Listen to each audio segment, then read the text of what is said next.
Armstrong கொலை வழக்கில் அஸ்வத்தாமனை 7 நாட்கள் போலீஸ் காவலில் எடுத்து விசாரிக்க மனு தாக்கல் செய்துள்ள போலீசார் அவரை சென்னை எழும்பூர் குற்றவியல் நீதிமன்றத்தில் ஆஜர்படுத்தினர்.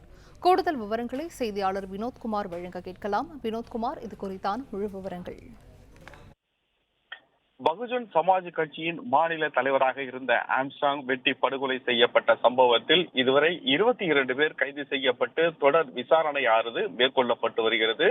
செம்பியம் காவல்துறையினரால் விசாரணை மேற்கொள்ளப்பட்டு வரக்கூடிய நிலையில் காங்கிரஸ் கட்சி நிர்வாகியாக இருந்த அஸ்வத்தாமன் இந்த வழக்கில் சேர்க்கப்பட்டு தொடர் விசாரணையானது நடைபெற்று வருகிறது.